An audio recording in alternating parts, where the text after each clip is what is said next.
আমরা তো আসছি বিএনপির ভারপ্রাপ্ত চেয়ারম্যান এই যে তারেক জিয়ার 31 দফা নিয়ে, কারণ 17 বছর কি কেন্দ্র গেছেন মনে হয়।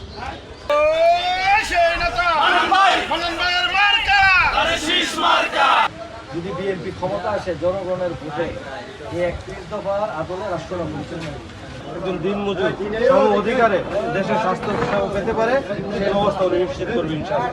এখানে আরো অন্য